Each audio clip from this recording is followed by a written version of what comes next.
This meeting of the Attleboro School Committee is called to order. Please rise and join the committee in the salute to the flag.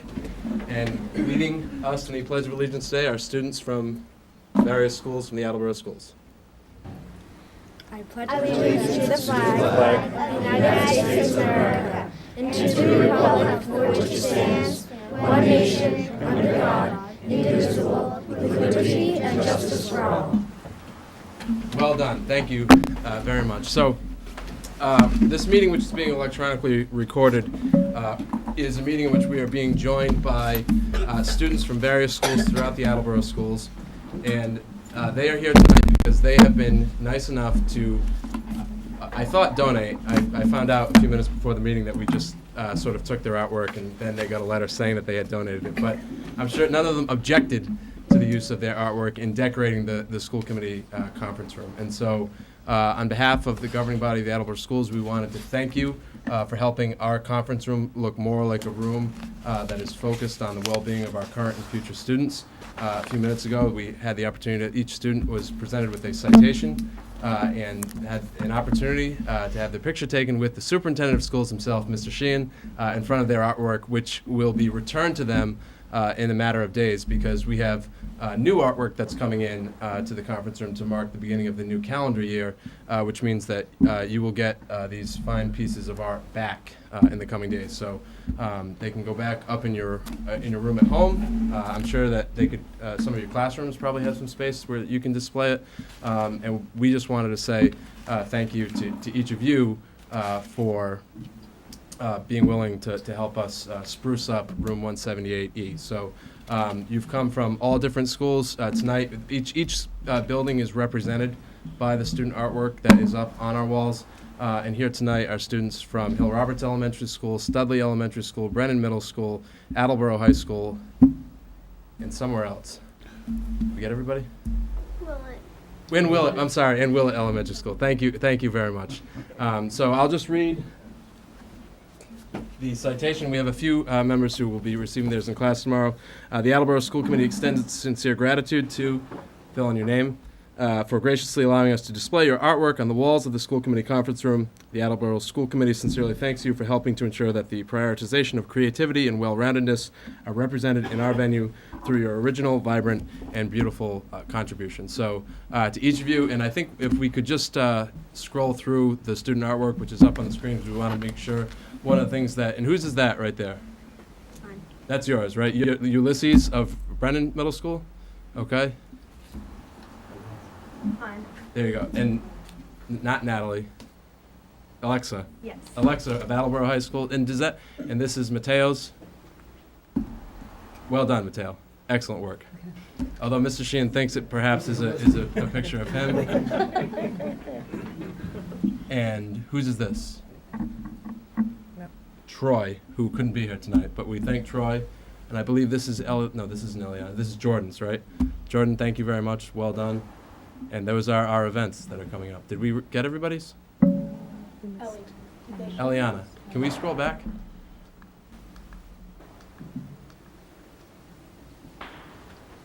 Is Eliana's up there? Eliana, where's yours? Is it right there? Oh, it's right there, right behind Mr. Tyler. So I'm sure our cameras could zoom in on the actual picture, right over Mr. Tyler. How lucky are you to sit right in front of Eliana's picture every night? Very lucky. It certainly brings inspiration. That's why there's so much wisdom coming from this corner, because Eliana's picture is right there. So to each of you and to your families who were nice enough to join us tonight, again, thank you very much. If we'll be redecorating again in the summer, so if you'd like to come back and get another citation and another photo with the superintendent, which aren't, not everybody gets to do that. Those aren't cheap. Usually he charges for those. Certainly, we look forward to displaying your work again. So, how about a round of applause for all the students?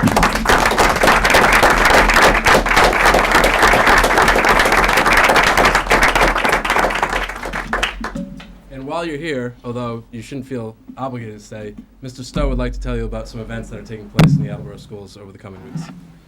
So the Polar Express reading nights are taking place in consecutive weeks. December 12th at Willett Elementary School, 6 p.m. And on December 19th at Hill Roberts Elementary School, also at 6 p.m.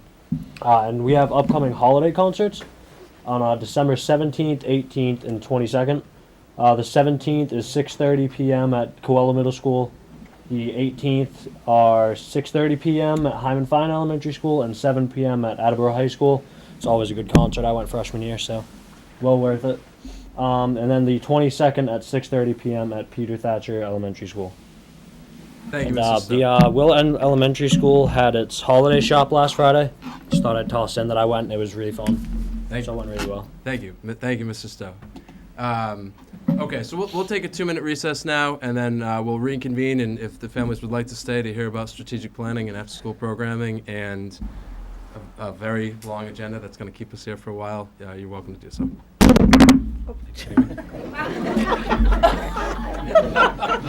If that's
So we'll call the meeting back to order, and we'll move on with our business agenda tonight. And the first item for our meeting and for consideration tonight is the superintendent's appointment of the interim principal at Wamsutter Middle School. As we know, Ms. Coffin will be departing the district at the end of this calendar year to take on a superintendency elsewhere in the Commonwealth. And as we transition in the leadership in that building, Mr. Sheehan has turned to someone who's been a friend of the Attleboro schools and a friend of the Attleboro community for a long time. And so I'd like to give the floor to Mr. Sheehan to introduce the interim principal and many other things. But for tonight, the interim principal at Wamsutter Middle School. Mr. Sheehan. Thank you, Mr. Murphy. It was my pleasure to be able to ask Mr. Stremiski to return to the Attleboro public school system and continue his education experience as the interim principal at Wamsutter Middle School. Many people in the room and many people in the community would remember Mr. Stremiski as a high school English teacher or the high school English department head. He also served as the high school assistant principal and at one time the interim high school principal. But what has he done lately? What have you done for me? What have you done? He's an adjunct professor or instructor at the University of Rhode Island, teaching graduate leadership courses. He has worked for the past 12 years as principal support specialist for the Providence Public Schools. He is also a respected principal leadership coach employed by the New York City Leadership Academy. He will officially begin his tenure as the interim principal at Warm Sutter on January 5th, 2015, and continue through the end of the 2015 school year. I had met Mr. Stremiski one time before.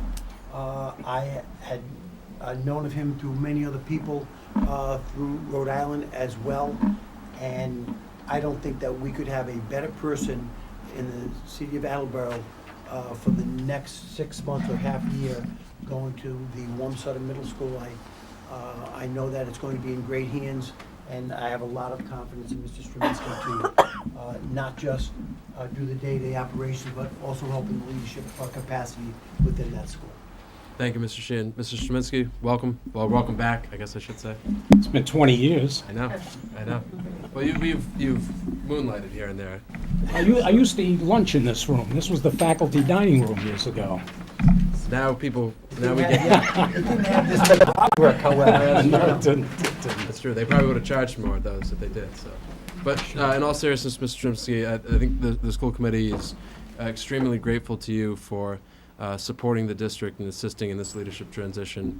I think that there are oftentimes the superintendent will introduce individuals who are taking on leadership positions, and it's often the case that the resume doesn't truly indicate the value of the person. As long as and as accomplished as your resume is, I think we all know that the experience, the steady hand, and the depth of knowledge about our community that you bring are certainly unique and can't really be articulated through a resume. So if you'd like to address the committee, or if there's anything. Well, I would just like to say how excited I am about coming back, excited about the role and getting back to working with young people, which I have a passion for and have had for many, many years. In fact, this will be my 53rd year, is my 53rd continuous year in education. And I don't feel a day over 21. So I am looking forward to the challenge. I know that there are lots of challenges in every school today. I have been working extensively in the last 12 years with principals, assistant principals, teacher teams in middle schools and high schools, and an occasional elementary school. But the focus of my last 3 years has been on middle school. So this presents a unique opportunity for me to go to the helm of a school as opposed to being a support person in the school. And I've had a chance to interact with a lot of middle school students over the past 12 years, in fact. So I am looking forward to the challenge. I'm looking forward to working with what I'm led to believe is an outstanding faculty and student body. And we're going to hopefully be hearing great things from Warm Sutter Middle School. It is. It's an outstanding faculty. It's an outstanding building community. I think that you'll enjoy working with Mr. Lamore and the rest of the staff, and certainly all the families and the students there. It's a very strong building culture, and we look forward to seeing you there over the coming months. Any questions or comments from the committee? Mr. Tyler. Number one, I'm just elated about this appointment, and I thank the superintendent for bringing Ron up here. Not just with his educational experience, his community mindedness. He's been a community minded individual for a long time. I mean, something a lot of people don't know, probably nobody knows but me. When I was compromising, I shouldn't say compromise, when I was putting together the superintendent search committee, the very first person I reached out to was Ron. He has what it takes. He's a leader, he's open-minded, and I think that showed when they made him the chair of that such committee. And that committee did an outstanding job, by the way. So, again, I'm elated to have you here, Ron. I think you're going to be a very valuable asset. I wish it was kind of more long-term, but hopefully we can find something else after this is done. And again, I think Warm Sutter is very glad to have you, very lucky to have you. Thank you, Mr. Storrs. Yeah, and actually, to compliment what Mr. Tyler had said, I had the privilege of working with Mr. Stremitzky on the superintendent search committee. He, as the leader of that committee, and the leadership he brought, definitely showed. So I think this is a great appointment. Thank you, Mr. Stoss. Thank you. Any other questions or comments? So again, Mr. Stremitzky, we welcome you back. We look forward to seeing you both here and at Wamsutta and throughout the district. And I would just, one of our next presentation, I mentioned to Mr. Stremitzky that this was a particularly good meeting to attend because of the number of topics on our agenda that really speak to the direction of the district and the leadership that's being provided. And I think that you'll be able to get a sense tonight as to where we are, and I think to a large degree where we're headed, and that includes an excellent presentation by our middle school administrators, which will come up in a few minutes. So again, congratulations, welcome, and we look forward to seeing you soon. Thank you. Thank you, Mr. Sheen. Thank you, young man. It's an offer to somebody older than you are. That's why you're chosen. I got someone in the district's older than I am now. There we go. Okay, so we'll move on now to our next item, which is the school committee's first update on the strategic planning initiative that the committee approved on October 6th, and that has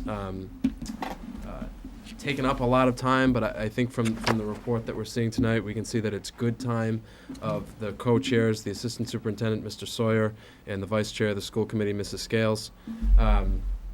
I think we've touched upon this a number of times. I know there are at least a couple of members from the volunteers who have been enlisted who are here tonight. Mrs. Hickox and Mrs. DePalma was here a few minutes ago. This effort, and again, we've touched upon it a number of times, but just to recap, well, I guess it's going to be recapped in the presentation. So, Mrs. Sawyer and Mrs. Scales, there you go. Thank you, Mr. Ms. Scales and I have been spending a lot of quality time together. Quite a few meetings going through it with all three groups, but we're very excited to report that there's some real good work going on in the 2020 initiative. To remind us, the basic sequence for all the groups is that we're starting with a brainstorm drafting phase. Then when we have something to bring forward, we're bringing forward work to the school committee. Tonight we'll actually be doing that for one of our groups, the Mission Vision group. After we get feedback from the school committee, we'll be going to public comment. We'll be collecting public comment and then going back to revise one more time to put together a final proposal that we'll bring back to the school committee. So the next time you see the Mission Vision group, it'll hopefully be to propose a final draft. Next time we see them here. Here. So, again, what is this? Why are we talking about it? This is for the cultivation of a district-wide vision and accompanying 5-year plan. Why are we doing this? Because decisions rooted in agreed upon mission are more sustainable and carry a greater likelihood of benefiting students. This is about having our collective efforts pull all in one direction. We'll accomplish more, to be sure.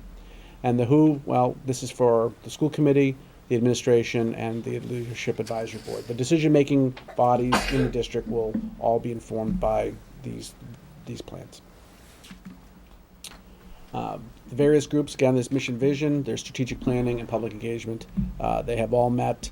Vision Mission has met the most, but that's because their work is the one that the other two groups are going to be sort of informed by. So they needed to get out ahead, and they are certainly busy at work.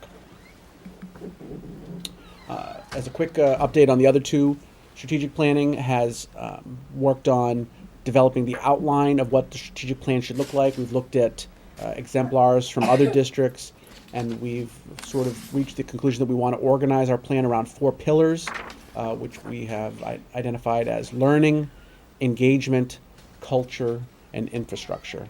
So we'll be developing district goals from the Mission Vision work, and then we will have action plans that address these goals in the these 4 pillars of learning, engagement, culture, and infrastructure. And then public engagement group has also met, and we're going to begin mapping the community. And that's a big step towards public engagement. Would you like to briefly expand upon mapping the community?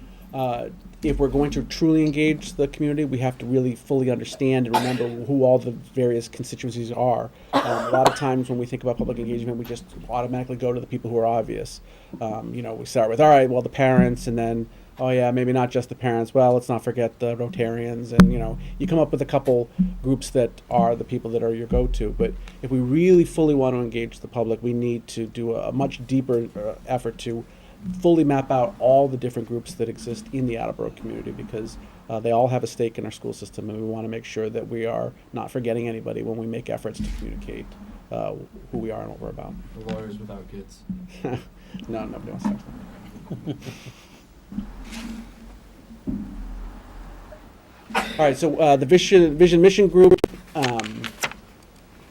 had 3 things that they were charged to do by the school committee. First was to generate a group of essential beliefs. The second was to develop a mission statement, and the third was to develop a vision statement. So essential beliefs would be attempt to capture what we think this organization is committed to and believes in. The mission statement will be a statement of our purpose. Why are we here? What are we here to do?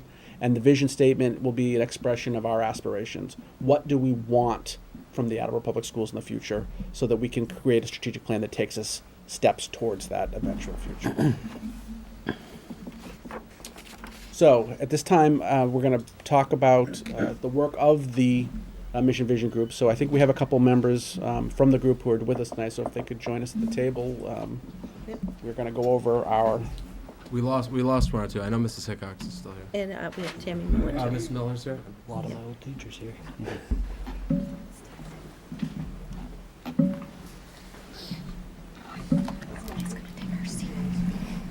Thank you for joining us. And we know that you've spent a considerable amount of time with Mrs. Scales and Mr. Sawyer. It's quality time. I'm sure that it is, and it's produced quality work. And in fact, Mr., if you could maybe just touch upon the diversity of the stakeholders. In all the groups, we have a very nice mix of educators, parents, and community members, and it's been very helpful in the discussions that we're having to have that diverse perspective, because any one group, sees the world sort of from their perspective, but when you hear from someone who cares about the same thing but has a completely different perspective on it, it helps to really broaden not only the outcome, but just the quality of the conversations, I think. And it's been a real collaborative effort, and everyone's had a lot of input, and everybody's opinion has been listened to. So the Mission Vision Group decided to start with essential beliefs. We thought, let's get out on the table what we think we believe in before we, from that, develop a statement about what our purpose is. And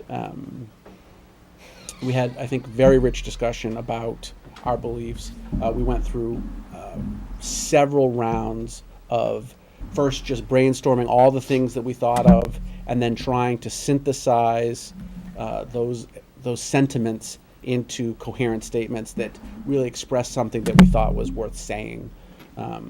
Again, There was multiple rounds. It was a very interesting process. I think we started with over 60 general statements, and that really tried to kind of categorize and whittle down. So it was very interesting. So this list of 8 belief statements I think is very reflective of what this one group of stakeholders believed is at the core of our work in the district.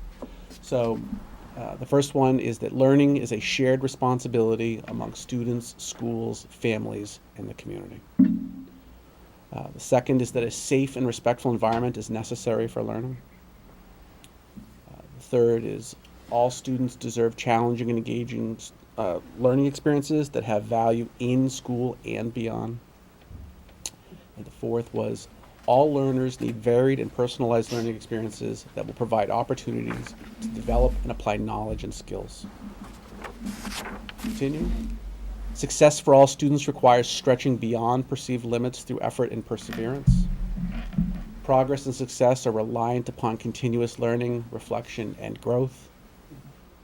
Learning empowers us to discover, think critically, and pursue our aspirations. And finally, education prepares students for their responsible participation in a shared world. Any significance to the order in which they've been put in? Yes, there was quite a bit of discussion about the order.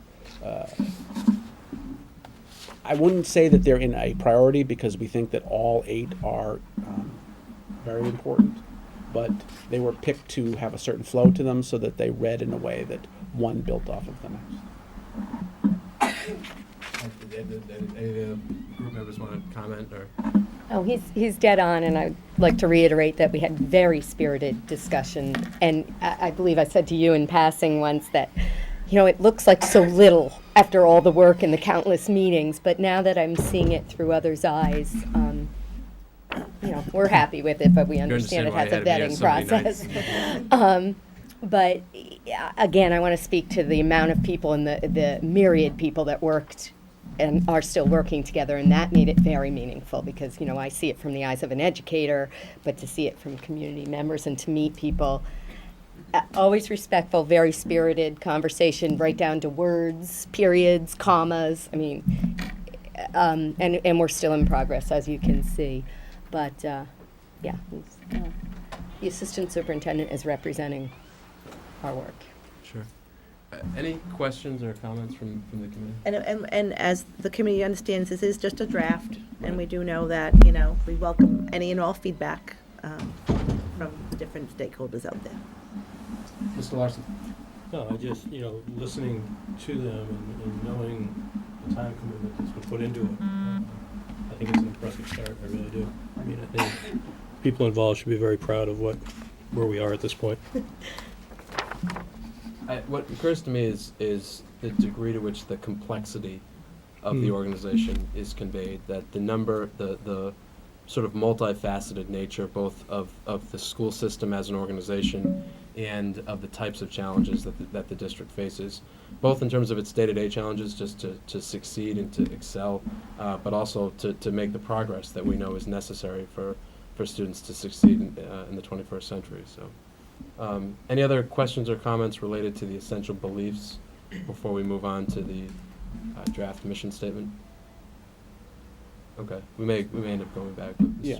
So after completing the essential beliefs, we began working on a mission statement itself. So now that we had a stronger sense of what we believed was the important things of our belief system, we again started with just expressing sentiments that we then tried to synthesize into a mission statement.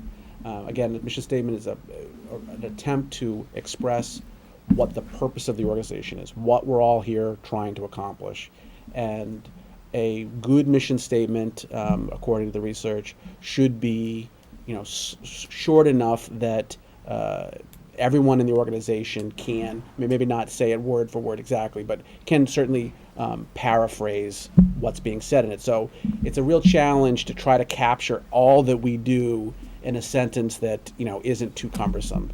So we spent a lot of time trying to, you know, really push through, because you want to get everything into it, and yet then it becomes too unwieldy. So this is our initial draft on the mission statement.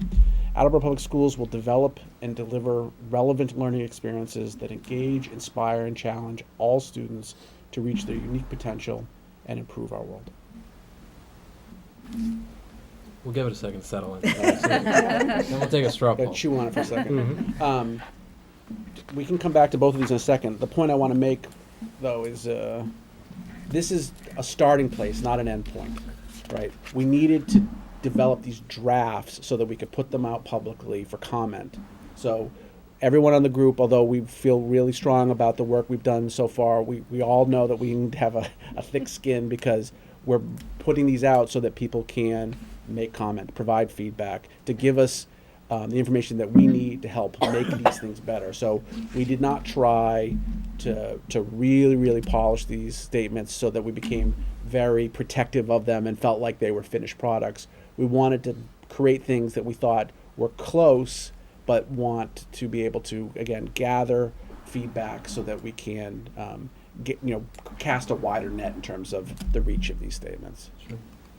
Mr. Withers. What is the process for feedback on the statement and about anything else? So we're going to be looking for feedback both internally within the organization and externally in the community. And I'm going to be working on through the school system, and I have a whole set of stakeholders that I'm going to make sure that various groups within the organization are asked to provide feedback. And Mr. Murphy is going to help me with the public component. I think he can speak to that better. Yeah, if you could just go to there final slide there for a second. There are two sort of electronic mechanisms that have already been established that we'll be using to solicit feedback and comments. One is an email address, which Mr. Sir informs me is now old school, and I guess I need to get more up to speed. And the strategic planning Weebly site that has been set up since the committee approved the process will be receiving comments as well. There'll also be some in-person opportunities. There'll be some focus groups. I suspect they'll be in January, although it's possible they could go till February. Mrs. Scales and I visited each of the PTOs, or 8 of the 9 PTOs, I guess, and patched a message up to the high school in various other ways in September and October, and to sort of give them a warning that this would be coming down the pike in the coming months. And so we're hopeful that we'll be able to build some bridges to each of the building communities through those organizations, and then there'll be opportunities for the public at large. One of the pillars that has been identified by the strategic planning subgroup and one of the subgroups that the committee established in October was a public engagement subgroup, and so this certainly is one of the first opportunities to really and thoroughly engage the community as a whole, so that way we can convey to the Attleboro community what it is that's happening here and the direction that we feel that the district needs to move in order to benefit current and future students. Ms. Singer? So what's the time frame for feedback? How long are you going to give people to provide feedback, and then where do you go from that point? Well, our original timetable said that we would try to collect all the feedback by February. I think that given the fact that we're receiving this briefing now, which is on schedule, which is another point that we should extend our gratitude to the Vision Mission Group for. I think it's likely that we'll stick with that timetable and try to have the feedback collected by February. There'll be some discussion at this level. There'll be some discussion with the Vision Mission subgroup. We'll certainly want to involve the other 28 volunteers in the strategic planning and public engagement subgroups to make sure that we receive their feedback. And then I would hope that we'll have a proposed mission statement before us by March. I know again we've sort of touched upon this off and on over the course of the past year, but the district has currently a vision statement. Some might say that it sounds more like a mission statement, but whether you consider it a mission statement or a vision statement, one thing that we can all agree on is it hasn't been revised in 8 years. And the strategic planning process has not been initiated in even longer. I think the district has enjoyed remarkable success given the fact that there hasn't been a sort of formally adopted comprehensive plan identifying the district's long-term goals. And that is one of the responsibilities of the governing body of the school system, and it's why this committee took that on. Any other questions or comments related to either the process or the substance that's been communicated tonight? I think this is not necessarily the opportune time for sort of identifying the words that we like or we dislike, but I would just add one comment if you could go back to the one slide previous. I think the fact that we are identifying the fact that it's the school district's responsibility to prepare students for the world, I think is of particular significance. I think it's particularly important, and I think it's connected to the use of the word relevant there. That I think one of the things that we talk a lot about, but occasionally I think we can lose track of it, is the degree to which the world is changing and that the pace of the world is accelerating. And that our school district, like every school district, has a responsibility to keep pace with that changing world and make sure that our students are prepared to enter it and to contribute to it. So I'm not married to that or any other word, and I think that's our responsibility to keep an open mind at this point and to begin this discussion, which is, as I've in the one time that I did address the subgroups, that was my one request on behalf of the school committee, was that these 28 volunteers representing community members and parents and teachers and everyone else connected to the school system that we keep the conversation going and that people keep thinking about this. There's no one connected to the school system that doesn't have a busy day or it's not a challenge at times to just get through the day and to make sure that whatever work that needs to be completed that day is completed. The reason why we need an ad hoc group is because at times we have to take a break and actually think about where we are going, and that way we don't just lurch forward over the course of 5 and 10 years, that we actually have a goal that we're trying to move toward. And frankly, also it's part about it's marketing the district as well and making sure that people in the community and around the community are thinking about joining the community, which is always one of our target audiences at these meetings, that they understand what it is that we're about and what it is that we're trying to do. So I think it's, as everyone else has said, I think it's an excellent starting point. The school committee is grateful to all the volunteers, those who are here tonight, those who are watching at home, and those who are going to watch it on tape, I'm sure, for all the work that you've done, and we'll look forward to hearing back from you again in the new year. So thank you again. Thank you, Mrs. Sir and Mrs. Rose. Okay, so we'll move on to our next item, which is another presentation which frankly is largely related because it speaks to some of our long-term goals and the work that's going on. And I think I was saying to our assistant principals from the middle school level earlier today that I think that if maybe you have to look closely, maybe you can see this from sort of casually observing, but there is a direct connection between the work that you're here to discuss tonight and the work that the Envisioning 2020 group has been doing. So on April 30th last year, the school committee unanimously voted to instruct the administration to prepare a presentation on the state of our after-school programs at the middle school level.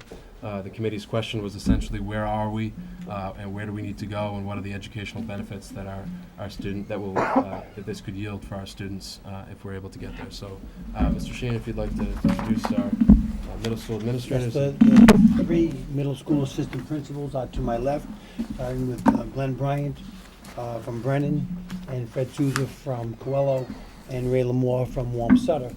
And I thought it was very important for them to be involved in this initiative from the beginning. Prior to actually putting pen to pencil or pen to paper, we in fact have put a number of hours just brainstorming what would a 21st century after school, middle school program look like? What would be the benefits of a program? What are we looking to get out of the program? Where are we currently with our program? And what should the improvements be as we phase in based on budget concerns and logistics, et cetera? How do we phase in a program should the school committee decide to move in this direction? So I know that they've spent numerous hours of their time to look at this and put the time necessary to make this presentation to the school committee at this particular time. Thank you, Mr. Sheen. All right. Fred, you the spokesperson? Yeah, I think I'm gonna. Okay. I think I'll Have at it, step up. Mr. So first off, we want to thank you for allowing us the opportunity to have at least a start of a conversation here. So I kind of jotted a few notes listening to Mr. Sawyer prior with Envisioning 2020, and one of the things that really resonated with me was the statement, the mission statement: developing and delivering relevant learning experiences that engage and inspire and challenge all students to reach their unique potential. So I think, having that said, I think it's a great segue, because that's really what we're trying to do here. And as you can see, our vision, we'd like to provide a unified yet comprehensive after-school program that really engages the learners in various academic and enriching opportunities. So I think that's really important. And again, building connections, fostering relationships, I think that's number one.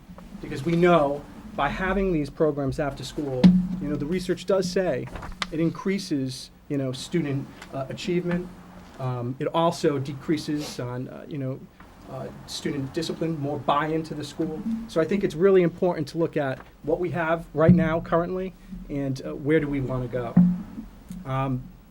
That being said, I before I get into the current state, I do want to again think about what Envisioning 2020. I did jot down a couple other notes that I thought were really important. These challenging and learning experience and personalized learning. So when we think of these after-school programming, let's think of opportunities to really look at, personalized learning. Also, one of the statements that was says the progress and success are reliant upon continuous learning and reflection and growth. So I think that is something that should be, the foundation to what we do here in Attleboro. That being said, what is the current state of the after-school programming? And I think currently, right now, what we have Tuesdays and Thursdays. We currently run throughout the district an after-school program. It runs from 2:30 to 3:30. We have each school they are responsible for providing their own activities. So what we have at Coelho might not be the same that Wamsutta and Brennan. So again, it's an opportunity to really get on the same page. On average, which is great, on average on a Tuesday and Thursday, we have anywhere from 60 to 75 students, engaging in these activities. Each school per year, we have about 150 bus runs. And the offerings currently right now are based on, our staff interest and availability of staff. So those are some of the things that we have to think of. Could you just go back to the last slide for 1 second? The 60 to 75 students, and I think we've touched upon this before, but are they generally spread out across grade levels? Is that your experience? Correct. Or is it concentrated in the upper grades? No. In my experience, it is spread. We have, depending on the activity, it depends on, there's some activities that yield more response from a certain grade. Yep.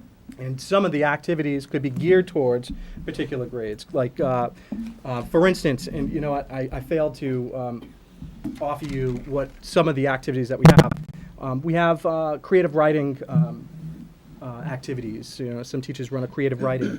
So we have homework club also, group games, band, chorus, study island help, game club, drama. For instance, we'll be running Alice in Wonderland this year. Running as in there'll be there will be a production. A performance? Absolutely. So it's something to mark on your schedule. That's at Coelho? Absolutely. Okay. Would you like to share the months? Because we've got, potential. Further details will come. Okay. TBD. Yeah. Yearbook, student council. So we do have some activities that yield more of a, so yearbook might be more geared towards your 8th grade students. So that's something to think about. At Brennan, we have a lot of students that are interested in the intramural program after school. So on Tuesday, we have the 5th and 6th grade, and on Thursday, we have the 8th grade, but the 7th and 8th grade group was so big that we had to open it up for Wednesday. So the 7th grade students come on Wednesday. We don't have a late bus, but it's still, easily has 50 students there that are showing up. And again, a topic we've touched on before, but Brennan generally has a little bit of an advantage with regard to the transportation issue because of where the school is situated. We Is have a that lot of generally?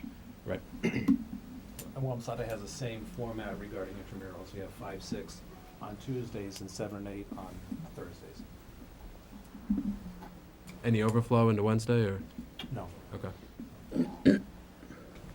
So, a couple of months ago, Mr. Souza, Mr. Bryant, and I developed a student interest survey, which we administered. The slide reflects that we administered to 1,250 students, and we rechecked our math, and it was closer to 1,350 students. And the graph represents the results of that survey. So we evaluated a significant portion, a significant number of our middle school students. And as you can see, the results range from world language, so about 50%. So that's like 650 students would be interested in participating in a world language club if we offered one. Even something like the chess club, 13%. That represents about 195 students. So anywhere from, like I said, 650 down to 195, 200 students would be interested in attending these clubs and activities if we in fact offered them. One part of our survey, we also asked the students what they would be interested in having if we had that opportunity. And on there are 51 additional clubs and activities that they would like to participate in. So Okay, that was my question. Was the survey set up such that there were choices to choose from, and then you could add in. So That's exactly add right. both. Yes. So that graph, as I said, represents what we indicated in the survey. Okay. In addition to that, the final question was, do you have a different idea for an after-school club or activity? Please list those ideas. And they indicated 51 additional clubs and activities, ranging anywhere from animal care to lacrosse, swimming, track, vocal lessons, and writing, creative writing. So needless to say, the interest is definitely there.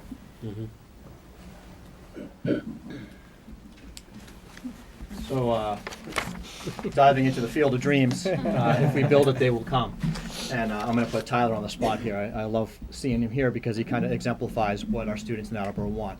Involved in sports, involved in the direction of where their schools are going as the student voice of the school committee. So we have students that are hungry to be here after school. If we build it, they'll be here. And the survey that we put together clearly shows that. We kind of have talked about, the different activities that they came up with, and we broke it down into 3 different tiers that we thought about rolling out. We don't really have a time frame on when that could happen, but just to kind of start a conversation about it.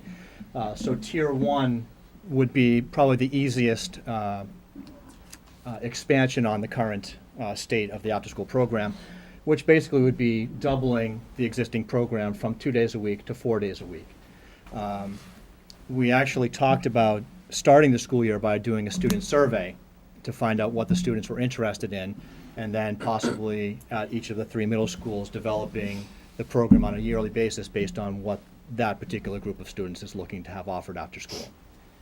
And so tier 1 is just building based. And so we would need a site coordinator. That person will be responsible for organizing the different spaces in the building, for having students sign up for the late bus and getting that whole schedule piece worked out.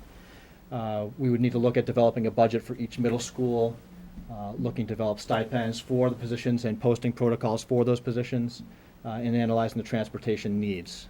As Mr. Souza stated in one of the first slides, we have 150 bus runs per building, so we'd be looking at potentially doubling or tripling the busing needs on a daily basis. Mr. Withers? Have you started this tier at all, specifically analyzing the transportation needs, and also some idea of what a budget would be to get it going 4 days? We have not. Basically, our purpose was to start a conversation about the whole process and to start getting people thinking about all of the logistics that are involved in making that expansion. Okay. Mr. Storrs?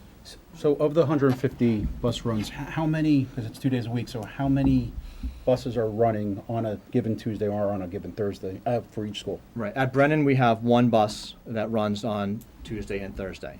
Okay. We have at Coelho 2 buses, Tuesdays, Thursdays.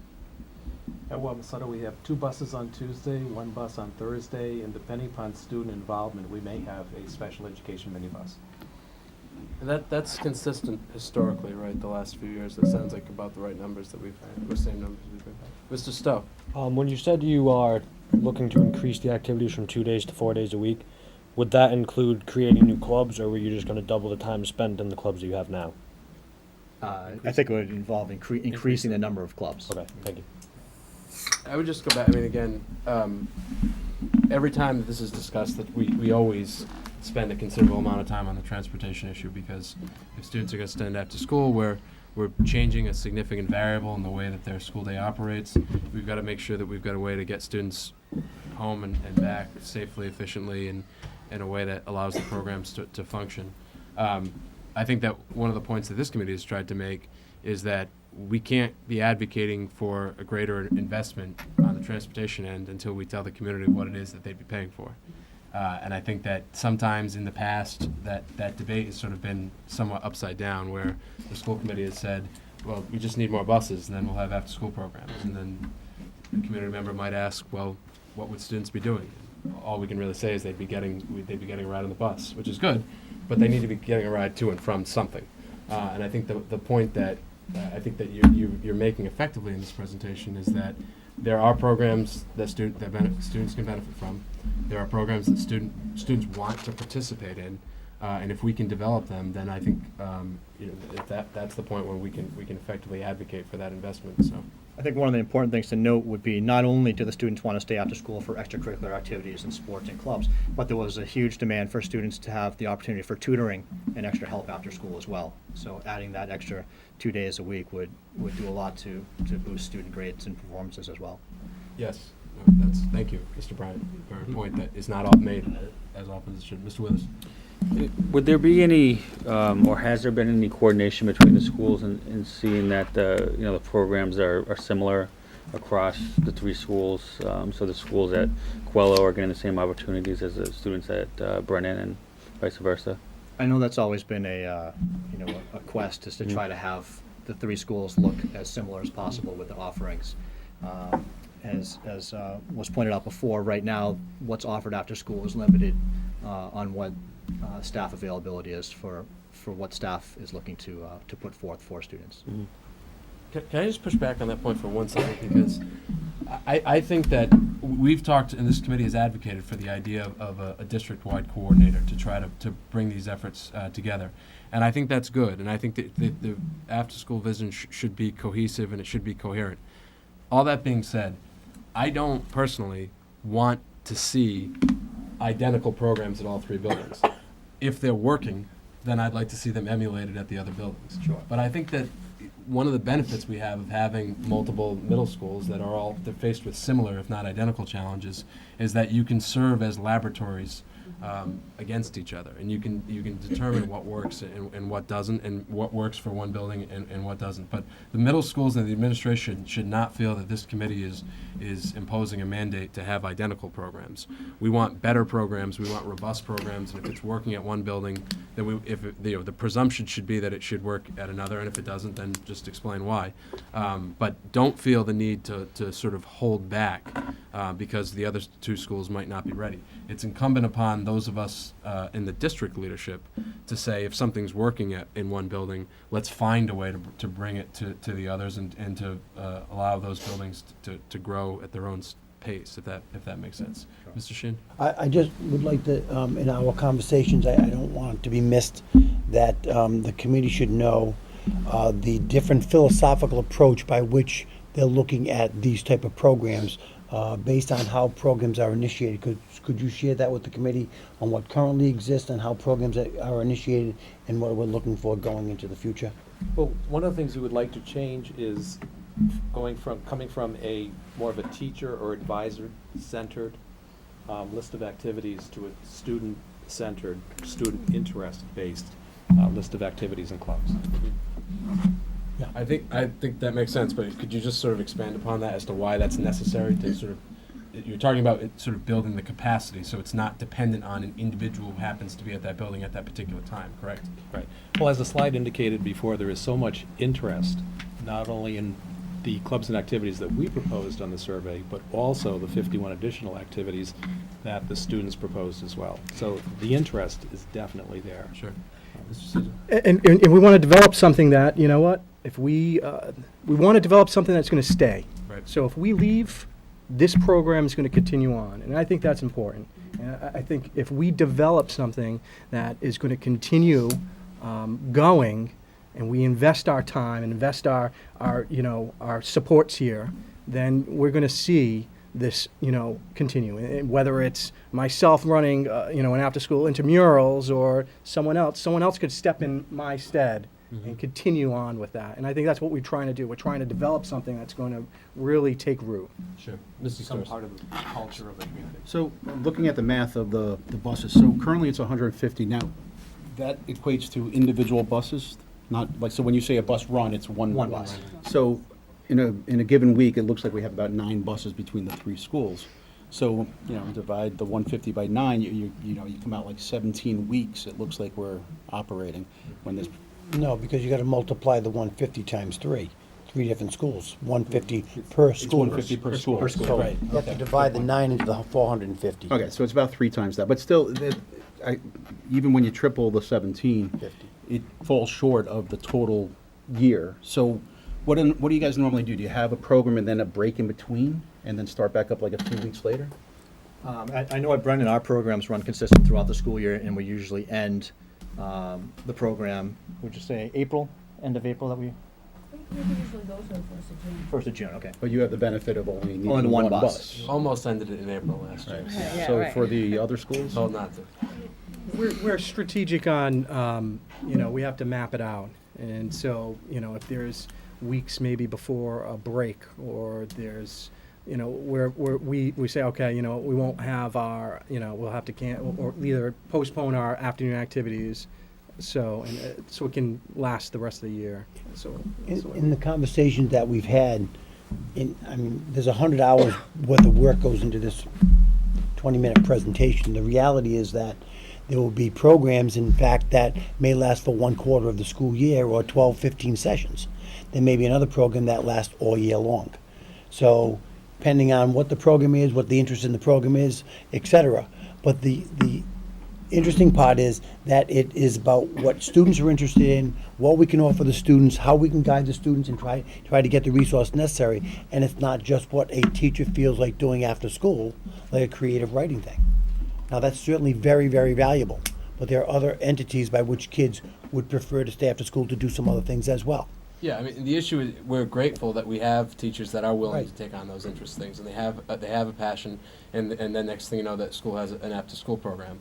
I think our problem and the challenge that we as a district face now is that because we've allowed it for so long to be just an extra thing, that if there's a little bit of money or if there's someone with that interest, then it becomes a priority. Might be even a stretch to call it a priority, but then the programs exist. I think the analogy is if the high school football coach, quit tomorrow. I don't think he's going to. I'm not trying to, start, any fear. But like, if the high school football coach quit tomorrow, does anyone doubt that we'd have a high school football program next year? We would, because it's an institutionalized part of our school system. We recognize the value of that program and many others. And there's no threat that just if an individual happens to move on to a different job or retire or whatever, that's still going to be there to benefit our students. So why don't you continue? But I think that, as Mr. Sheen, I think, was just pointing out, what we're talking about here in this first conversation at this level, it's very abstract. We're talking about culture change. We're talking about priorities over the long term. We're not necessarily talking about the nuts and bolts of this.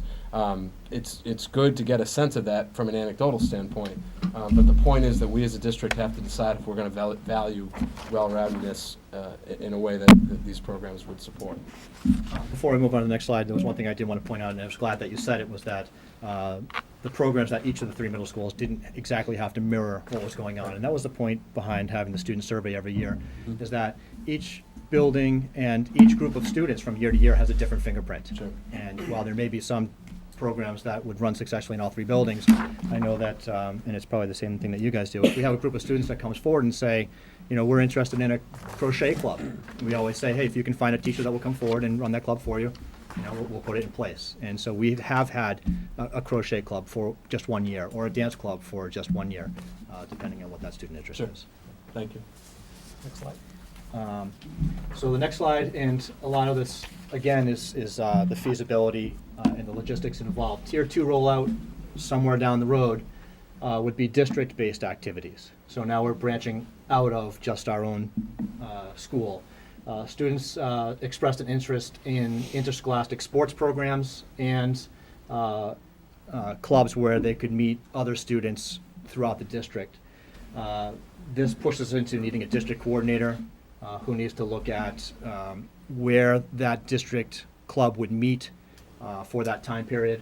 And also we need to look at developing a stipend for the district coordinator, and again, introducing a bus that runs or that shuttles students from each of the middle schools to the high school or another building as a centralized meeting place. So that adds a whole other can of worms to look at building availability and space availability.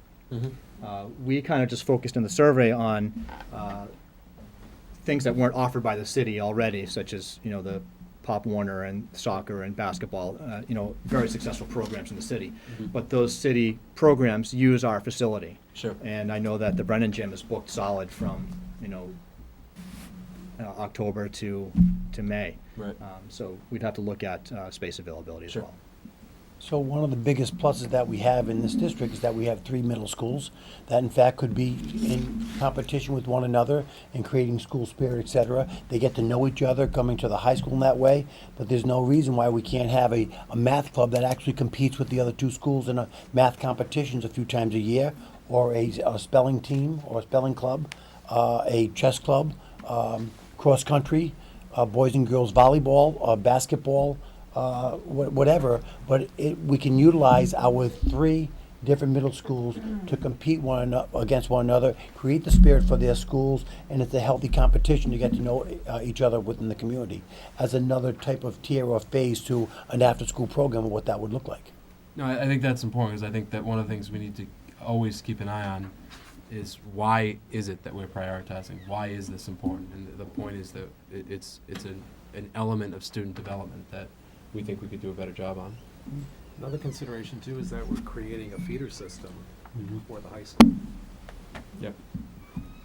Excellent. And that goes to both the organizations that those students could eventually enter into, and also just frankly making sure that we are at all times marketing ourselves and making sure that we're promoting the high school, because we don't want to lose students in that gap between 8th and 9th grade. Which segues nicely into the next tier. Yeah, the third tier, we kind of scared Sue Edmonds a little bit with this one. We were kind of just went with it before talking to her, but we kind of calmed her fears the other night. Mr. Brown, I think, Mrs. Zito, do you have a question? I have a question. Sure. Do we ever get around to inviting the parents to help with some of these programs? That's definitely something that we could look at. We could enlist some of them to perhaps come in and coach I think, with different Fran, activities of sporting. it's a very good point, because I don't think that with all the people that we have in the district and so forth, there are going to be activities that we're going to have outreach to different people. And they're outreach in the community, but also outreach to the parents as advisors and as those type of coaches, advise, et cetera. It's that outreach to the entire community, whether you have a child or as a parent. Here you get competition with the parents, which sometimes works really Yeah. well. Sometimes it We works, expect sometimes it that. doesn't. Yeah. So the third tier is the most comprehensive group of programs that we were looking at. Again, getting back into the feeder program for the high school, there was a large interest at all 3 buildings for music.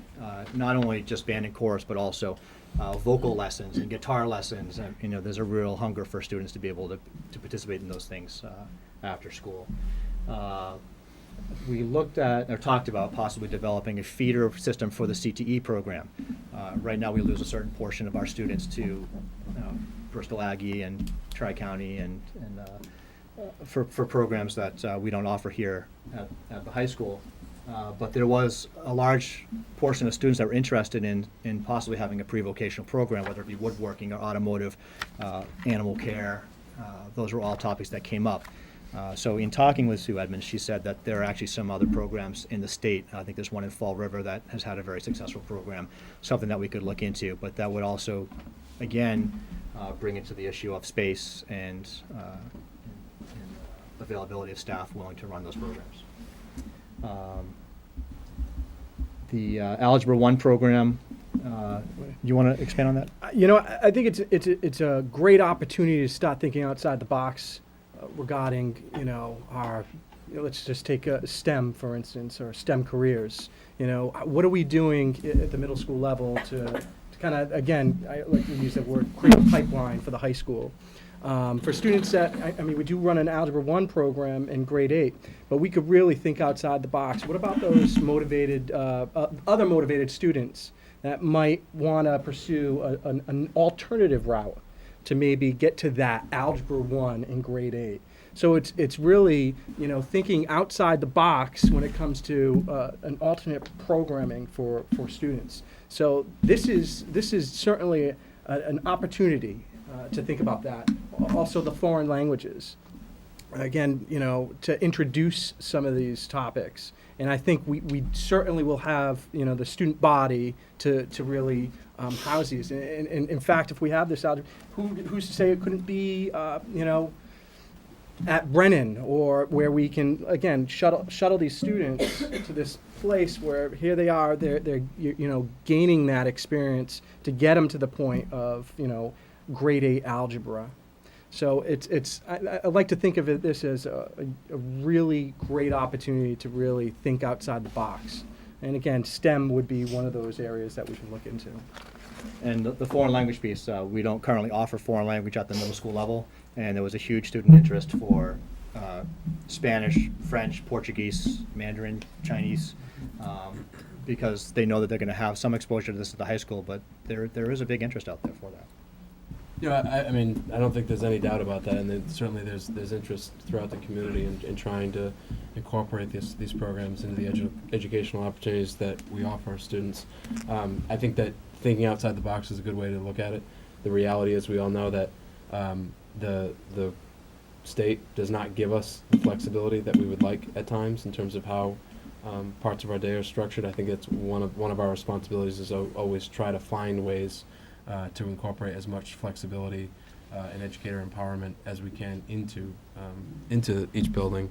But there are parameters that we have to operate within, which means I think it's our responsibility to identify the variables that we can alter or manipulate, and one of them is trying to look at the day in a more flexible way, which is I think what you're speaking to today. So I think the next steps for everyone to start thinking about identifying some of the barriers. So currently our clubs are driven by our teacher interest.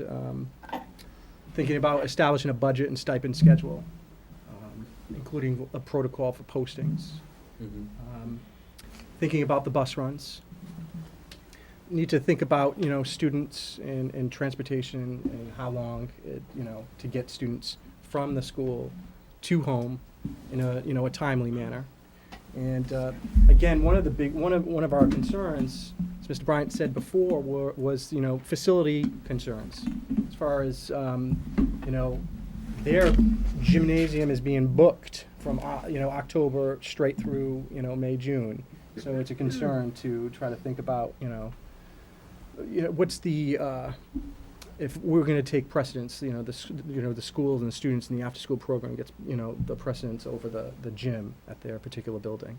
And I guess really to take this home, the next. I mean, the research is clear.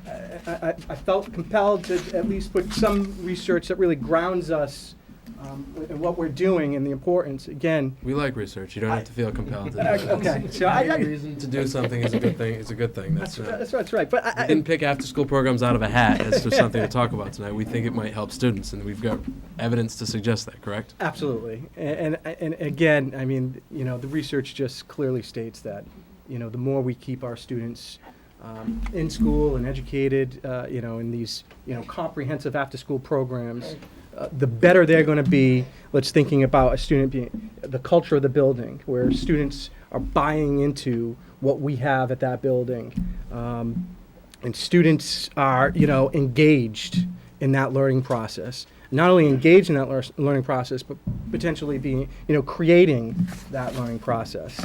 And again, when we think of that confident learner, I know for my experience as a student, I was always on the fence about really, raising my hand and being proactive in the classroom. And it wasn't until I had the extra supports that gave me the confidence as a student, as a learner, and then I was okay with taking risks in the classroom. And that's really what we're here for. We really want to build and develop our students. And I think that's pretty much it. If you gentlemen have anything to add. The last slide is kind of revisiting that kind of vision. Sure. Kind of really what we started with, our vision to build this. And if we do, again, we're going to ultimately, it will yield academic success. And again, I mean, as we said, we really do quite well in math and ELA. But I mean, by providing this as a comprehensive after-school program, we're really going to develop our kids. So. Sure. Thank you. Thanks to each of you. Mr. Withers? Thanks, Mr. Murphy. Thank you to the three of you. for doing this. I especially like the insight that you gave into tier 2 and tier 3 and the thoughts of down the road of what we can really accomplish. My one question, I don't think it's necessarily for the three of you as much as maybe the administration or for us, I'm not sure, but is why we're not farther along on tier 1. You know, the questions about developing a budget and transportation needs. I mean, we had this conversation, I feel like, a year ago, and we've been pretty clear that after-school programming is a priority. So, again, it's not the three of you; it's us. Why do we still need answers to those questions? I guess would be Because we produced a $3.78 million budget that went to the mayor. That was cut $400,000, and the city council cut the remaining part of it. So we're $800,000 coming into the school year short. How do you enhance an after-school program that have limited bus runs to begin with and cut the amount of budget of $800,000? But we don't even have the answers. I mean, not necessarily even saying we would have, we would have done it at this point, although I think that's still a question that we might very well have, because I think this committee has said repeatedly that's a priority, but I feel like we should know what it would cost and what a budget would be at this point. This was the first step. My understanding when we discussed this in the spring, that the school committee wanted a presentation with regard to a comprehensive 21st century middle school after-school program, which we produced to the committee tonight. To put the nuts and bolts to this and what would that look like, what would the expenses be and so forth, that's only a few hours worth of work to do that. The work and the discussion and the research and the pieces behind what you saw tonight, in fact, is a direction. Quite honestly, Mr. Withers, we didn't want to go any further until this is what we thought the school committee, in fact, was looking to do. Instead of putting all the work in and then saying, no, we don't want to do that, we're looking for the direction from the committee. Do we proceed in this manner by which to develop this protocol, develop this program, tier 1, then potentially tier 2, tier 3, then we'd be more than happy to work in that endeavor and fill in all the holes that you would like. Yeah, I mean, like I said, I have no problems. I think the report itself was great and informative and clearly took a lot of work. It's just the first part of the plan that I thought, my recollection could be wrong, that we've said that we want this after-school programming to go forward and be a priority, and I just feel like some of those first steps should have been taken before. That's all. But that wasn't my understanding.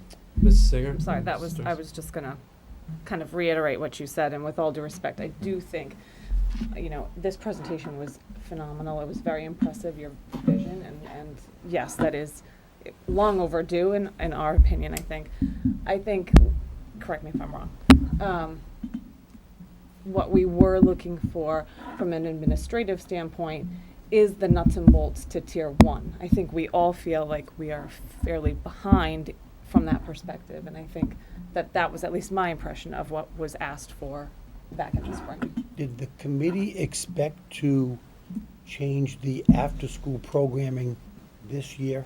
Well, Not without information. I think we're having that two provided. conversations. To some degree, we're having two conversations at once here. I mean, I concur with the members that have said that we're not as far along as we should be. On the other hand, we're years behind because this should have been a priority for a generation. Great. And so, but that being said, I think that the comments for the committee reflect the fact that it's our expectation that the administration will be moving at a fast pace to let us know what our options are. And obviously, we know our options are limited in the short term. I don't think there's any confusion about that, but we need to have a real understanding as to what we can do and what we should be doing from an educational standpoint. What is it that the students of Attleboro need, and what are they going to need? Cost is going to be a factor, we know that, but we're not going to be able to be in a position to advocate for any type of investment if we're not able to articulate to this community exactly what the difference is that this is going to make. So the point is that, and I think it's been made, this needs to be a priority. And it's not because we want just, it's not because we just think after-school programs are fun. I get that they are, that's good. But it's about what type of school system and what are our values? Do we value well-roundedness or not? Mr. Storrs? Well, first of all, thank you very much for all the hard work and information. You know, back during the budget development last year, when as you indicated, the transportation budget was cut devastatingly so, in my opinion. I guess I took it at that time that we weren't going to be able to expand on our after-school programs as much as everybody at this table, I think, wants to. You know, that is such a limiting factor. And really, to me, it's just very logical. We want to double what we're doing now. So whatever it's costing us now for buses and for stipends, it's going to be double that.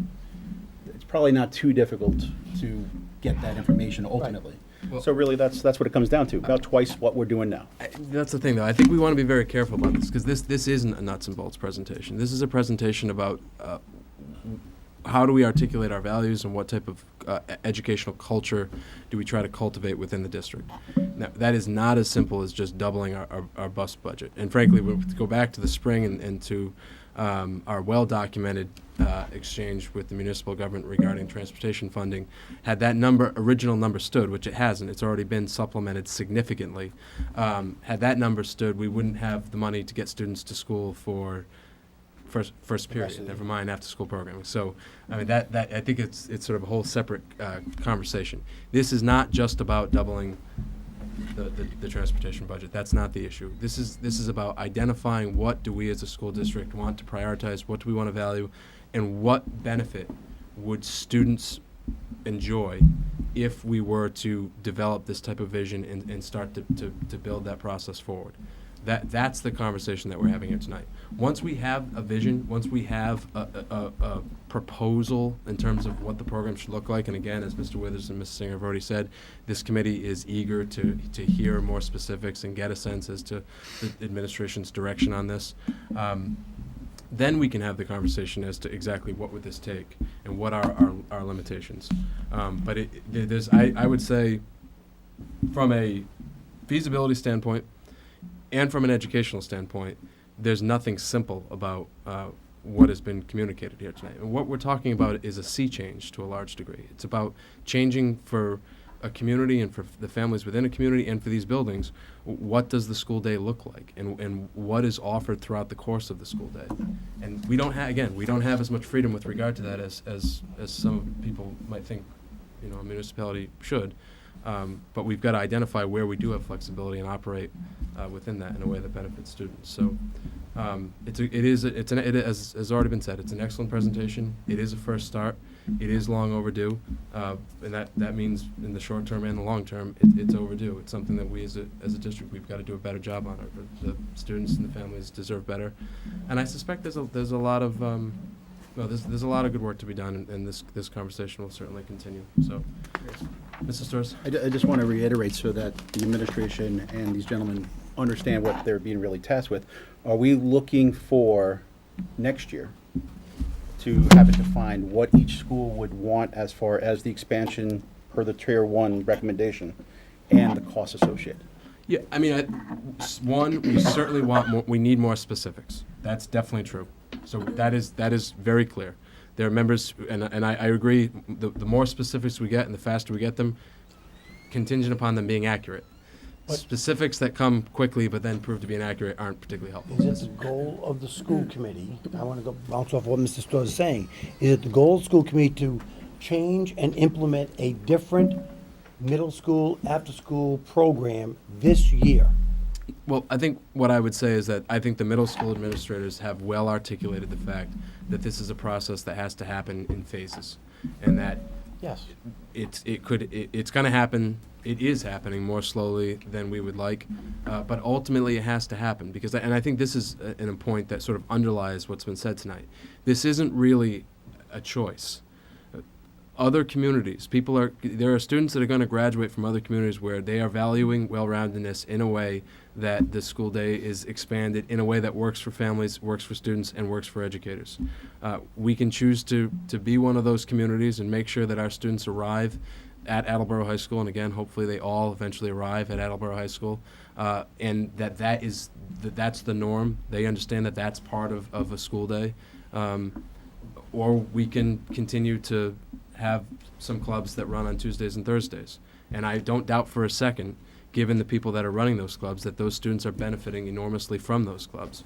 But that's not a well-rounded approach, and it's not a coherent vision that's going to take us into the future. So there isn't, again, we don't have a yes or a no. We don't, if there isn't something specific other than prioritize this and show us some results.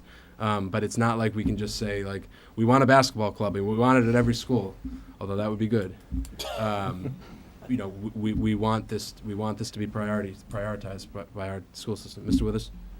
Yeah, I was just, similar to what you were saying, I was just going to say, you know, if you were to tell us, you know, yeah, tier 1 can be, or we can have 3 days of after-school programs starting in January. And this is what it be. would cost, and we can do it. I think, That's- you know, I mean, personally, I would say, yeah, absolutely. Okay. If you say we can have 4 in March, great. But I think what I'm hearing and how I feel is, you know, the sooner the better. You know, there's not a timeline, but other than let's continue to be on this. Timeline, resources, programming. I mean, Funding. it's parallel tracks. We want results and we want specifics. We also want to understand that we don't know how long this process is going to take. Changing a culture takes a long time. But it's eventually, we need to get there. Mrs. Zito?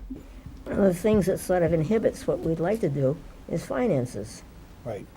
And I don't know how we pull that But again, I out of the think, hat. Mrs. Zito, I think that, and I agree with you 100%, but unless you have what those numbers are from us and what those programs are gonna cost and so forth, you can't make the decisions either.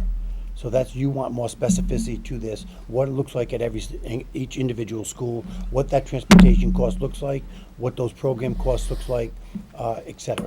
That's what I'm hearing. Yeah, and again, you know, results would be good. More specific, so we know if there are decisions that need to be made. We know what that information is.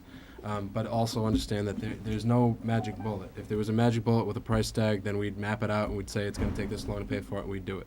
What we're talking about is changing a culture, and we're talking about a mind shift. There isn't a price tag we can put on that. Okay.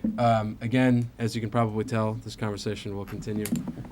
It's something that we need to take a close look at. It's going to take some time, but we feel certainly confident with the work that you've presented so far, and we're grateful to all of you for what you've done. So thank you very much. Thank you.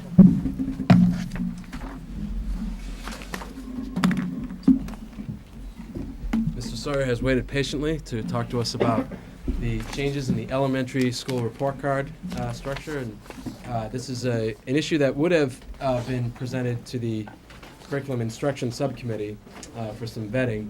However, there was some scheduling conflicts with Curriculum and Instruction Subcommittee, largely related to the inordinate number of meetings for strategic planning.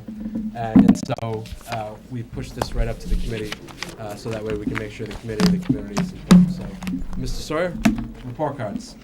Thank you, Mr. Chairman. Next Wednesday, report cards and going home in all of our elementary schools.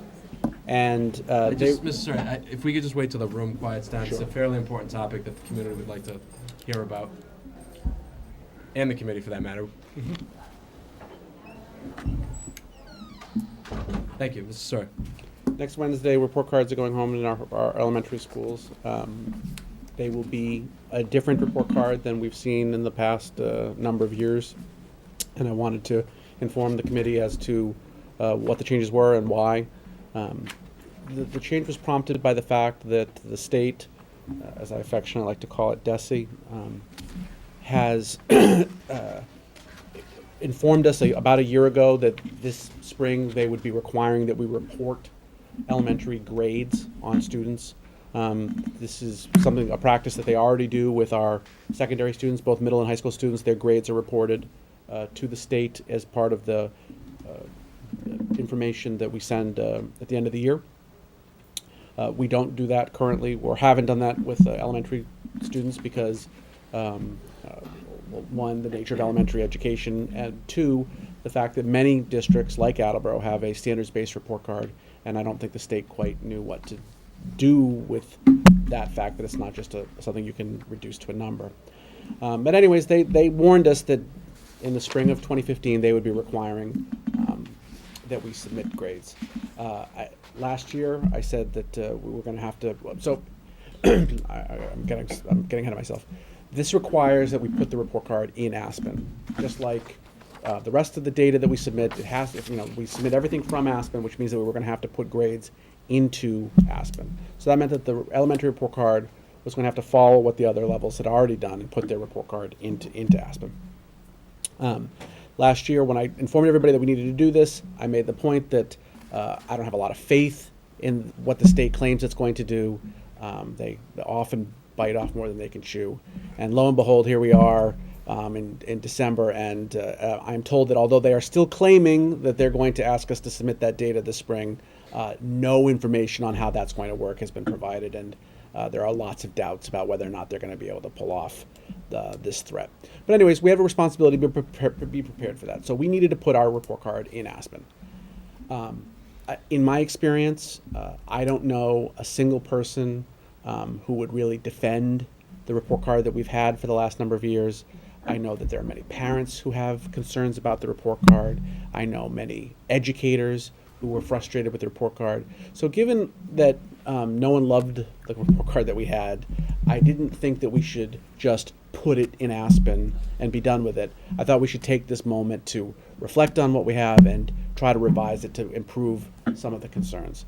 There are several, but among them, one, the report card listed too many standards, so that made the act of completing the report card on the part of the teacher a tremendous amount of work, and made it, as a parent, hard to decipher what you were being told. You get this piece of paper with 1,000,000 marks on it, and you're saying, what is this telling me? It wasn't quite clear because there was almost too much information.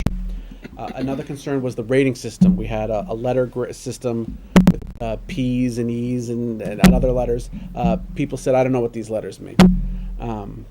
Another problem that we had was that our grading was based on end-of-year standards. So even if your child was exactly where we'd want them at the time that the grade was being reported, because they weren't where they're supposed to be in June, the grade that you were being given indicated that the student wasn't meeting the standard, even though they were meeting what you expected of them in that moment.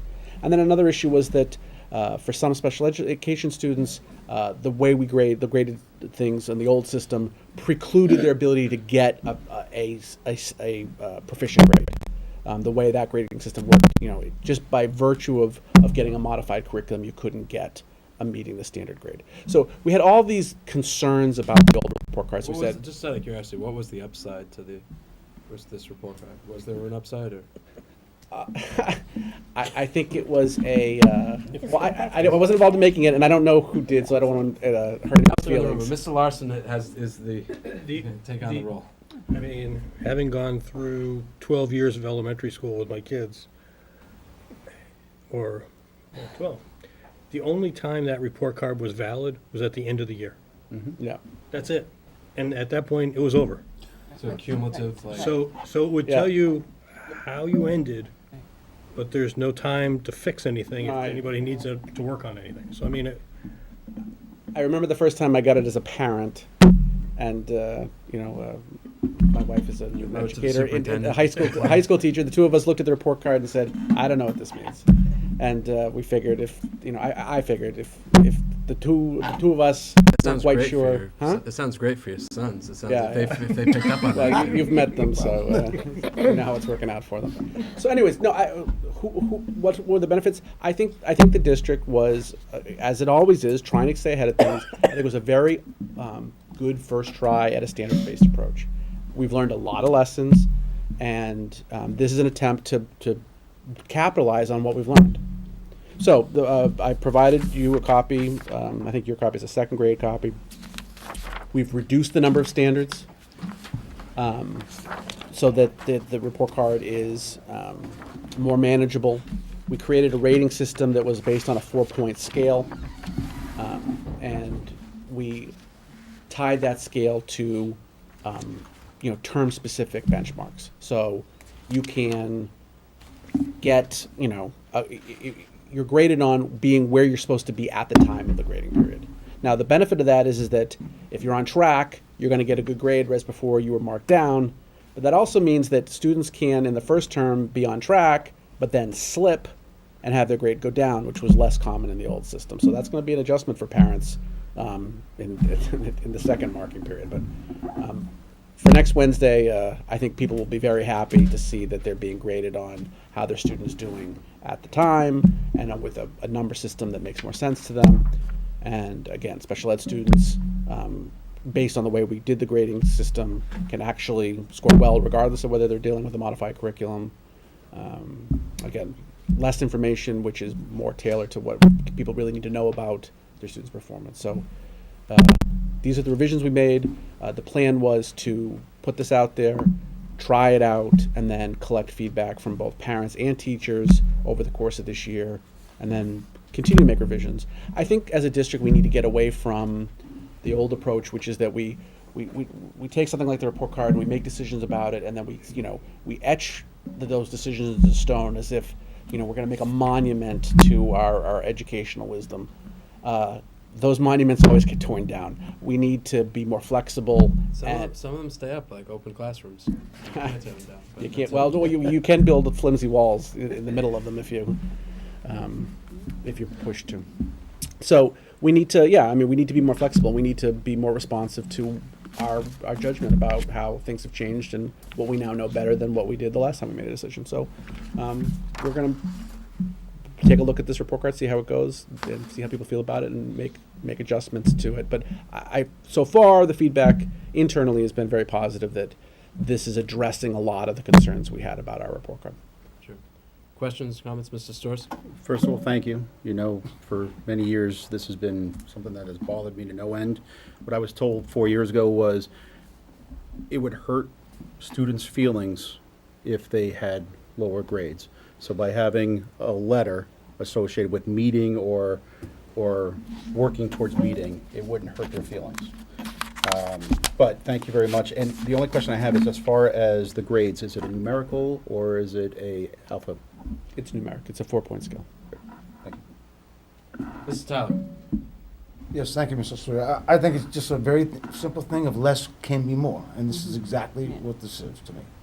Less is more. The other one was very confusing. Yeah. And I can understand what Mr. Storrs said. When a child cannot be proficient except in the last quarter of the year, as Mr. Larson even related to, there's something wrong with that system. I've said that right along. So again, yes, I like it very much, and good luck continuing forward with that. Thank you. I'm very hopeful that people will perceive this as a step in the right direction. And I would just ask that the principals have communicated this to their building communities, so there's an expectation that there'll be a change coming next week in terms of what families have been used to. Yes, there's been quite a bit of communication, and we also spent some time on this during the open houses, and I also provided the flyer that we provided to parents. Did Ms. Regan and Ms. Farrar, were they also, I believe they were making the rounds, correct? Yes, they went to all the PTOs. We made a real effort to get this information out. Thank you. Mrs. Storrs? Is it fair to assume that there has been professional development given to the elementary school teachers regarding this, so that what one elementary school is doing as far as grading is equivalent to what the other schools are doing? Yes, absolutely. Most of the PD was actually centered really on the use of Aspen and doing the grades, which is a big change for them. But actually that went so well that we actually backed off of the amount of time that we had devoted to it, because it just wasn't, we didn't need as much as we thought we might. But there's going to continue to be efforts needed to calibrate our practices. In fact, I was at a coaches meeting last week in which we were talking about the need to be consistent in terms of, what does a 3 mean in any school in any grade. That's a project forever. Great. Thank you, Mr. Sawyer.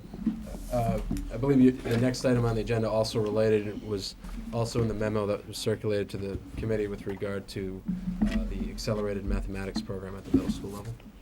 So it will not be long before we're in the season for curriculum planning for next year. Students at the high school will be making course selections and all those types of things. So in anticipation of that, I wanted to bring forward an idea that we have for next year that's really a middle school centered idea, but it does have a high school implication, which is kind of why the timeline we're on for this one.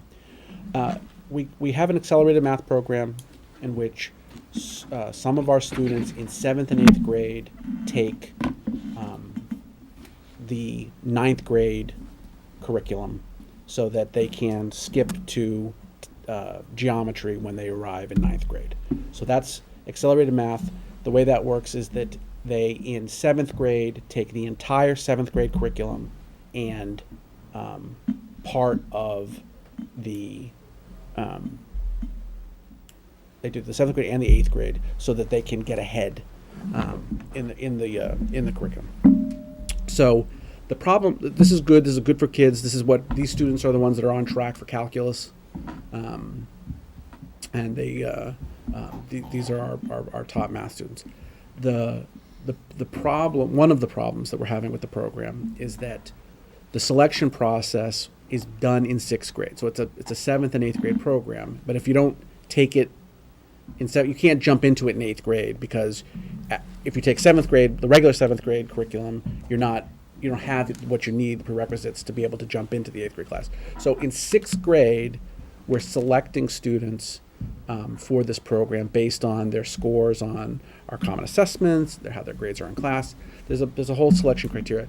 But one of the things that we're looking at is the most recent MCAS score, which for 6th graders is their 5th grade MCAS score. So if you don't take the accelerated math class in 7th and 8th grade, you are not on track to take calculus as a senior. It's not that you couldn't take calculus, it just means that you would have to double up in math. You would have to take geometry and algebra 2 in 10th grade to catch up for calculus if you don't take the accelerated math class. So one of the concerns we have is that we have kids who are being taken out of the path to school by how they did in 5th grade math, right? They're at 5th grade MCAS score. So it's a little bit troubling that at that age it's determining literally what math you're taking as a senior in high school. So to address this, we want to create a little bit more flexibility in our programming, so that, because some students, in 5th and 6th grade are not showing themselves as being the kind of student who we would imagine projecting to be a calculus student, but in 6th, 7th grade, so they start to emerge as a math student. Kids are traveling at different speeds, and different kids sort of blossom at different times academically. And the problem is that when we have students in 7th and 8th grade start to show mathematical, aptitude, they're already on a track to not get to calculus. So we want to provide an opportunity for them to do so. And we talked internally about ways we could do that. And we think we have a plan for how we have a 7th grade student start to emerge and show that they should be there, how to catch them up to get them into the second half of that class in 8th grade, so that when they get to the high school in 9th grade, they'll be with their peers where they should be on the accelerated track to calculus. One of the problems we were trying to think through if we did that is those classes are already overfilled, right? We already have overages in our accelerated math classes. So even if we find a way to catch kids up so that when they emerge in 7th grade, we can get them into the class for 8th grade, we don't have seats for them. And it's a hard thing to have a couple of seats at 3 different schools. It doesn't really add up to a class. So in thinking through what we could do to address this, the idea that we came up with that I wanted to share with you tonight is the idea of taking the handful of the very best math students from all 3 middle schools and offering them the opportunity to take their class at the high school. That we would have them travel on a high school schedule to the high school in the morning. They would take a high school level Algebra 1 class as 8th graders at the high school during the first period there. We would then bus them to their middle schools, and they would join their peers for second period, where they would miss first period, but that class that they're missing is their math class. So this would be a great opportunity for some of our students to get early access to the high school curriculum. And by moving those students into this program and providing them basically a 5th year of high school math, which we think would really boost our math department and the performance of our math students at the high school. But we would also be creating seats at the middle schools so that students who emerged in 7th grade, who catch up and do what we need them to do, would be able to join their peers and have room in those 8th grade math classes. So this is the basic concept, and if this is something that the district, the school committee is in favor of, then we will pursue the planning. One of the major concerns we would have is setting very clear criteria before we did a selection process, so that was something we would have to start immediately. But I didn't want to begin that work until we had discussed it. Sure. Thank you, Mr. Sir. Mr. Withers, then Mr. Tyler, then Ms. Singer. Didn't we used to have students go to the high school for math? What's that? What was old is new again. All right, thank you. It's coming back. It's back. Math is back in style. Mr. Tyler. Don't we already have class size issues at the high school level already existing? So recreating more of a sure, but the high school has much dilemma from middle school to high school. The high school has much greater capacity because there are say 18 math teachers at the high school. So to come up with one section of a class at the high school is far easier to do than to come up with a section at any one, let alone 3 different sections at the middle schools, which have much smaller math departments. There's only a handful of really dedicated math teachers at a middle school. So in terms of our ability, the high school can pull it off. In fact, we've met with the high school to ask them if this is something they'd be willing to do, and they thought that they'd be able to do this for us. We haven't taken any of our students, our advanced math students, and to try to relieve some of the classroom space at the high school and let them go to the community college and take math Oh, we do. classes over there. How many kids do we have doing that, though? I don't have a number, but not as many as I'd like. Okay, I mean, I like your idea, don't get me wrong, I like the idea of advancement, but I mean, I don't want to move one problem to another area. That doesn't solve anything, you know what I mean? So I'm just worried about that, that's all. But I mean, the response that I heard, I think it's a very valid concern, but that the response seems to be that because there is greater capacity at the high school, you've got greater flexibility. And so what would be a problem at the middle school will not necessarily be a problem at the high school? It would be much easier to solve this at the high school than it is at the middle schools. And the middle schools are much more over capacity in terms of enrollment than the high school is. Okay. Thank you, Ms. Singh. I'm all set, thanks. Okay, Mr. Storrs. How many students do you foresee if this was to be approved next year? How many students? Well, this I mean, affect? it all depends on what criteria we set. So, if we don't get the balance right, the number will be shifted. But I was imagining around 20 students. 20 So, total, district-wide? Yeah. Okay, so 20 students. 5 to 7 per building.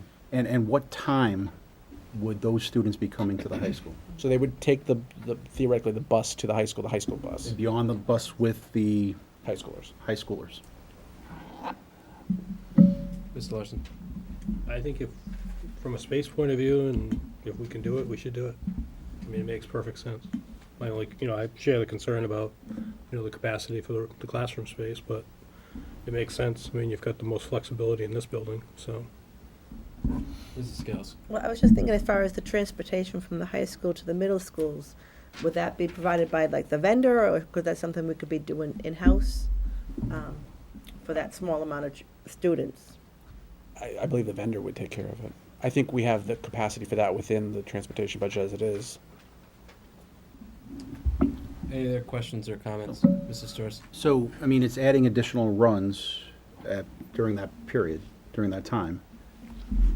Yes, except, well, again, we would have to bring Mark over to really help. He's way in the back. So. I mean, it sounds like, well, maybe not necessarily the Brennan. I don't think the number of runs per level is equal, which is part of it. So, the highest capacity, the highest need is, to my understanding, is at elementary. So, like, there's not as, you don't need as many bus runs for high school, right? So there's obviously seats on the buses for them to come in. Right. The question is, can we free up a bus at the middle school time?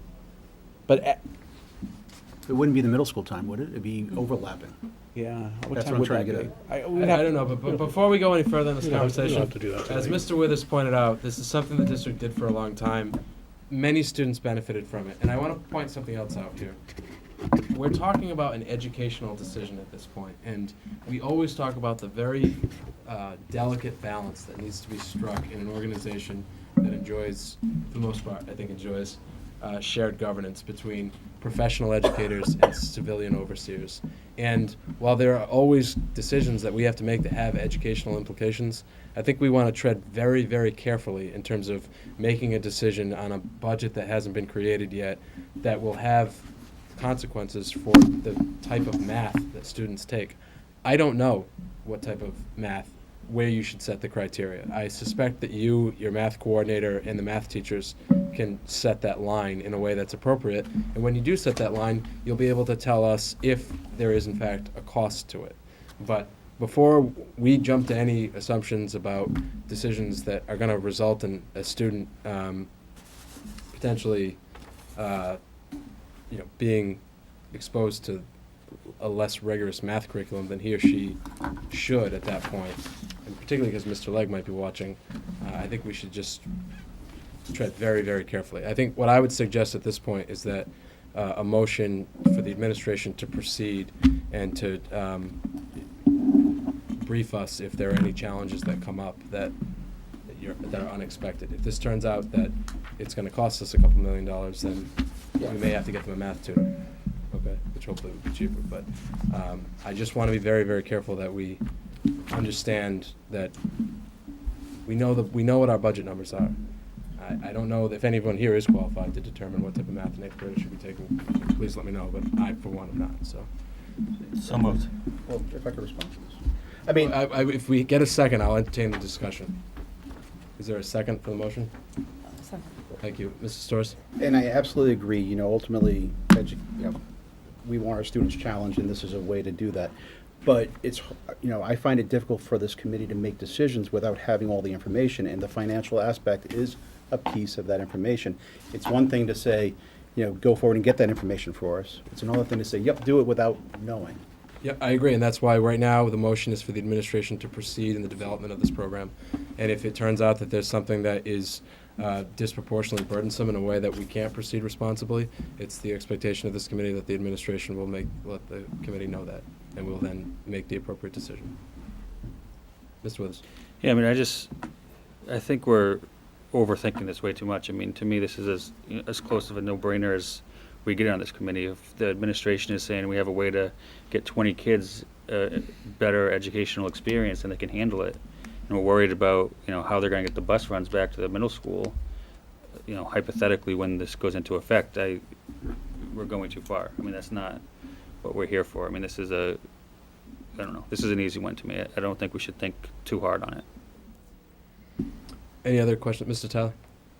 I agree with what you're saying, but what I don't want to see happen is the kids that are currently in the high school program be affected by adding on to that. I mean, because there is a residual effect to that. I want all the middle school kids that are advanced to be able to get it, but I don't want to bring the advanced group up and take away from the kids on the high school level who may need that extra pot, but they're not going to get it because now we have more students, and that's what my concern is.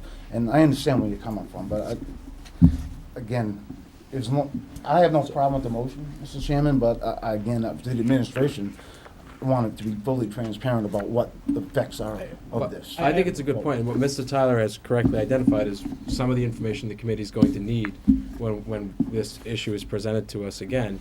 We need to know, is there a negative impact on the high school? If the administration can assuage that concern, then that's something we won't have to worry about. But Mr. Tyler's point is very well taken, that we don't want to solve a middle school problem to create a high school problem, and that is the type of information that we'll need the next time this is discussed. Any other questions or comments? All in favor? Aye. Opposed? Abstentions? Motion passes 8-0. Thank you, Mr. Sir. Thank you. Mr. Furtado. I know you're back there.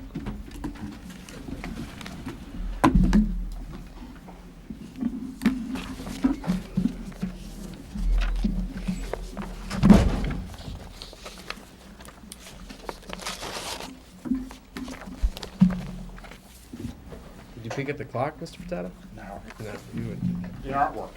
Thank you. Nice response, Mr. Furtado. I tried. Yes. In fact, speaking of that, can we shut the PowerPoint off as Mr. Furtado gets there? All right, Mr. Furtado, you have a few items for our consideration. I think a couple of them might be a little fast. Why don't we start with the budget transfer request? Okay, Mr. Chairman, that reflects a requirement we have to pay tuitions for Bristol Aggie and Tri-County that were not part of the FY15 budget that was developed by the district. Okay. I believe there was documentation provided to the committee. Any questions, comments, or concerns? Okay. Entertain a motion to approve the budget transfer. Second. Any discussion? All in favor? Aye. Motion passes. Next up, we have the district utilities expenses, and I briefed the committee on this on Friday. Mr. Furtado, do you want to just give us some background on the opportunity that arose for the district to enter into a revised utilities contract? Sure. We've had discussions on multiple levels, both at subcommittee level and the school committee level, regarding rates and what's happening with commodities. I asked a broker to sort of monitor the market. Typically, historically, there are dips right before the start of winter. You can look back 20 years, you'll see the same dip approximately at the same time annually in commodity prices for power. Not sure why, but it's there. And so I thought it was prudent to just keep our eyes open at this particular time to see what would crop up. The committee is aware that commodity prices, at your home is going a little crazy. Part of that variability, the commodity suppliers are kind of backing off of guaranteed contracts and including provisions in their contracts now for that variability. So if there are spikes in the commodity price, your fixed contract isn't necessarily going to accommodate that. We happen to be presented with an opportunity to not only get a fixed contract that would accommodate that outcome, but was 1/10 of a cent less than we're paying now, which is kind of an extraordinary outcome, I thought, given where everything else is. So I got in touch with the chairman. Unfortunately, these things have sort of a 24 to 48-hour window. If you don't execute the contract, you lose the opportunity, and ask for permission to execute a contract. So we have a 16-month extension on our current electrical commodity supply. Our current contract expires this coming June, and then we're going to go 16 months out from that. We're currently paying 10.2 cents kilowatt hour. We're going to be paying 10.1 cent July 1st. Sounds good. I thought it was fortuitous. So. Any questions or comments from Mr. Furtado regarding the utilities contract extension? So just entertain a motion to ratify the agreement entered into by the school district and the utilities. Second. Any further discussion? All in favor? Aye. Motion passes 8-0. And finally, we have some personnel changes. The district received the resignation of Miss St. Cyr, excuse me, from the transportation office, and that has resulted in a significant shortage of staffing underneath Mr. Furtado on the transportation side. And so, as I informed the committee on Friday, the district has, I believe, now posted 2 positions, correct? We haven't posted anything. Have not posted yet. We prepared draft job descriptions for the 2 positions. We had a very rich discussion at the facilities meeting last week at Quello with Mr. Tyler regarding some decisions and what those outcomes would be in terms of staffing and personnel. We have appointed one of the drivers right now to oversee our piece of the transportation function, which kind of killed 2 birds with 1 stone, because we had a surplus of drivers because of our equipment. That kind of absorbed that surplus. This is a person who has done this job prior when our transportation coordinator went out sick for an extended period of time. So she's well versed in the policies and procedures. Does a very nice job, and was very willing to do so through the end of this year. So the description the committee received for a bus coordinator is essentially that function.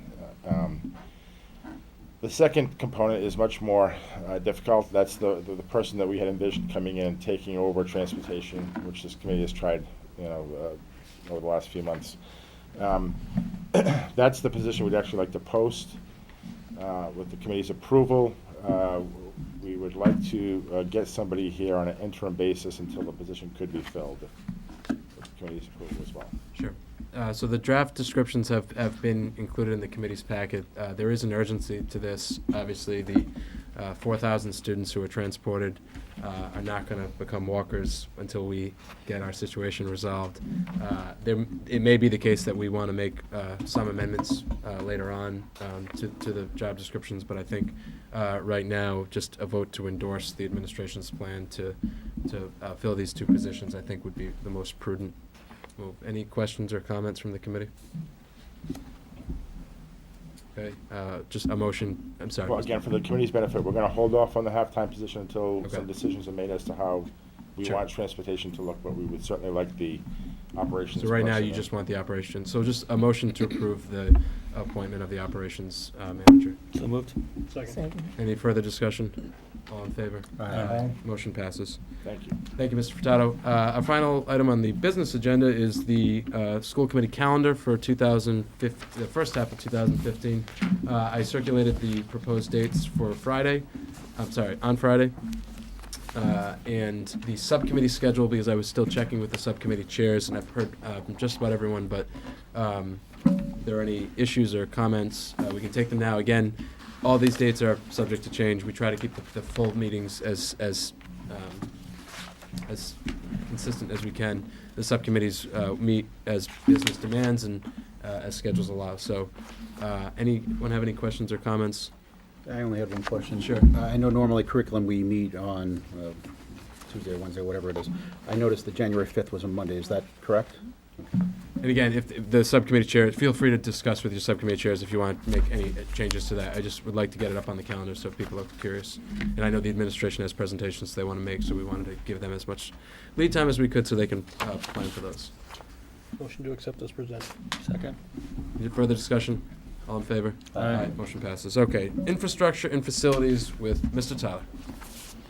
Thank you, Mr. Chairman. We did meet on December 3rd at 7 o'clock. We met down at Coelho Middle School. We basically started off with the review and updated utilities. As Mr. Furtado just stated, a lot of it was talking about the solar farm agreement and how it's basically going to give us a credit of 15% on our normal electrical bill that should be starting to show up on our invoices in January.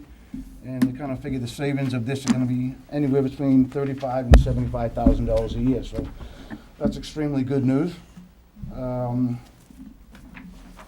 We also talked about the electricity agreement that we just approved as a committee.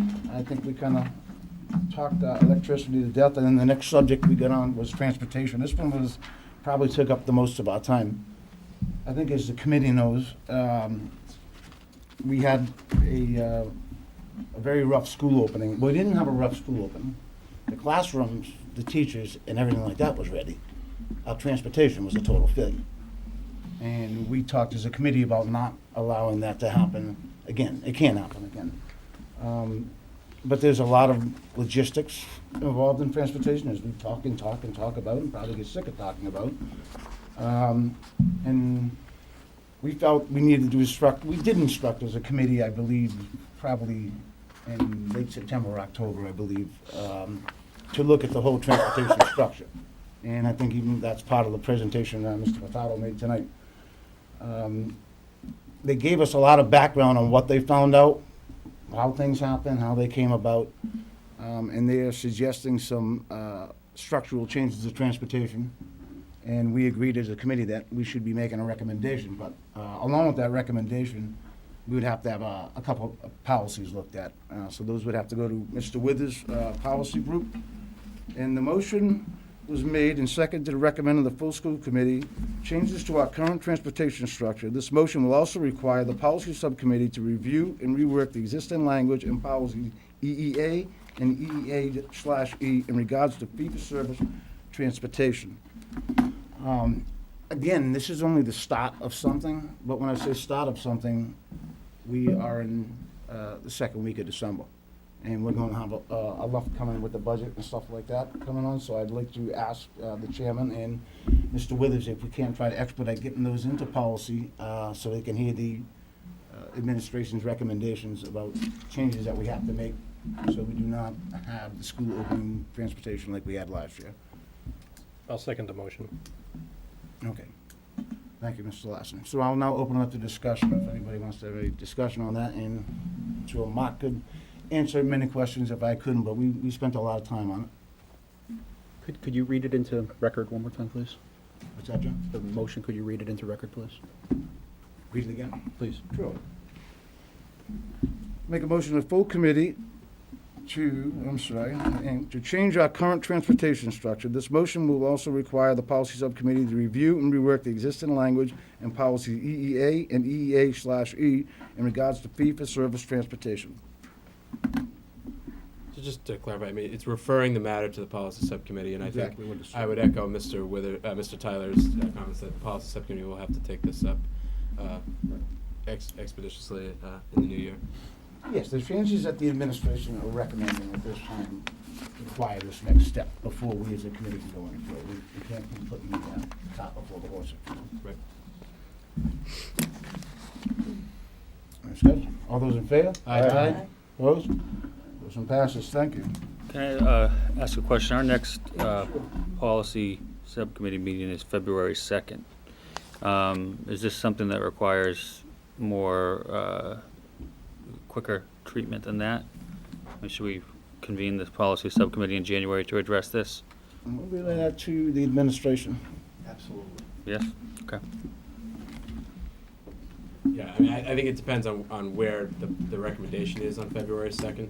If you have a well-drafted, well-thought-out recommendation and a very precise plan as to what's going to happen immediately afterwards in terms of public comment opportunities, how it's going to be implemented, then you may not have to meet before February 2nd.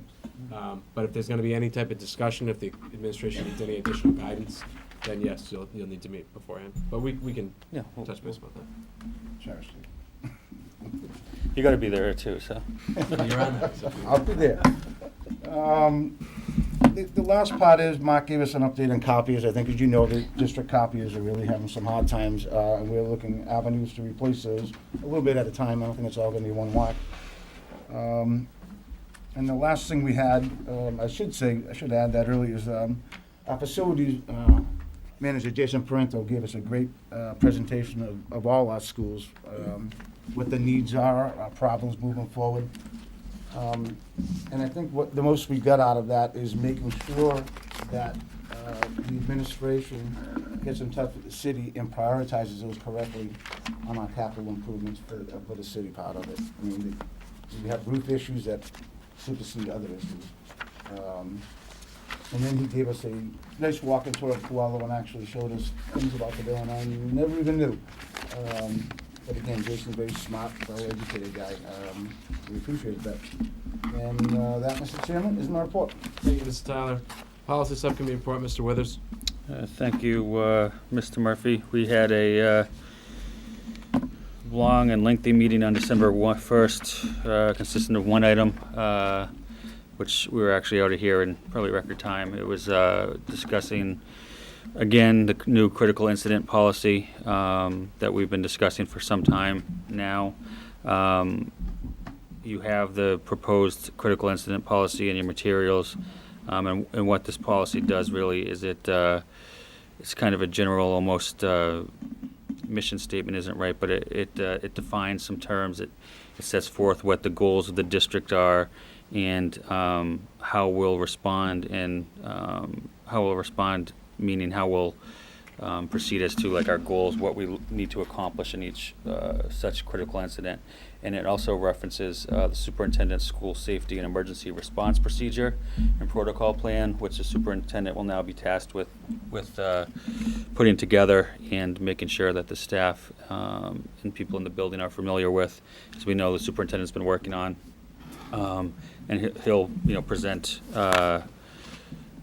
He'll make sure that continues to be up to date with the committee he puts together. But really what this critical incident policy really does is it kind of combines a lot of the pre-existing policies we had that were kind of all over the place into one, I think, more coherent, also more general policy that I think is cleaner going forward.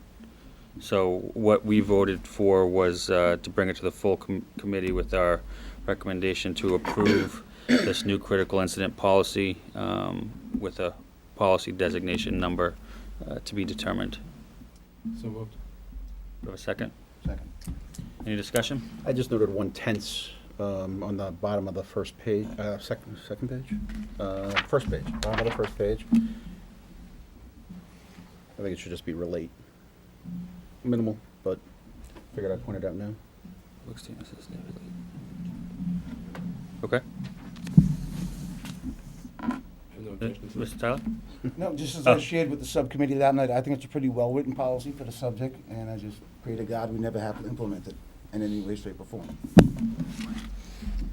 I would just point out that although this does, I agree with your statement that it provides a more central sort of meeting place in terms of emergency or critical situations, but it does not supersede or substitute the other policies. There are some policies that we have that we are required to have via statute. Some policies that we have that address very specific situations. This is a broader, more global critical incident issue. Right, and it may, there's probably some duplication as a result of this, but there's no, we went through it, our legal counsel went through it, there's no contradiction. Correct. Maybe some redundancy, but no contradiction, which for the time being is what we need. Mr. Storrs? Yeah, as far as the incident command system, will there be a policy associated with that? Is that how we foresee it, or is it going to be something different? No, it would not, it would not be a policy. It would be a. It'd be an administrative, in the administration's prerogative to that protocol, but that will be a discussion that we'll have at a later time, different forum. Any further discussion? All those in favor? Aye. Aye. Opposed? Thank you. That concludes my report. Thank you, Mr. Withers. We don't have an open forum on the agenda tonight because of the length of the agenda. However, we have finished a little early. I know there have been some people who have been here all night, so I will just ask, is there anyone who would like to address the school committee? Okay. Thanks for sticking with us then. We appreciate it. Okay. Motion to adjourn. Second. All in favor? Aye. Meeting adjourned.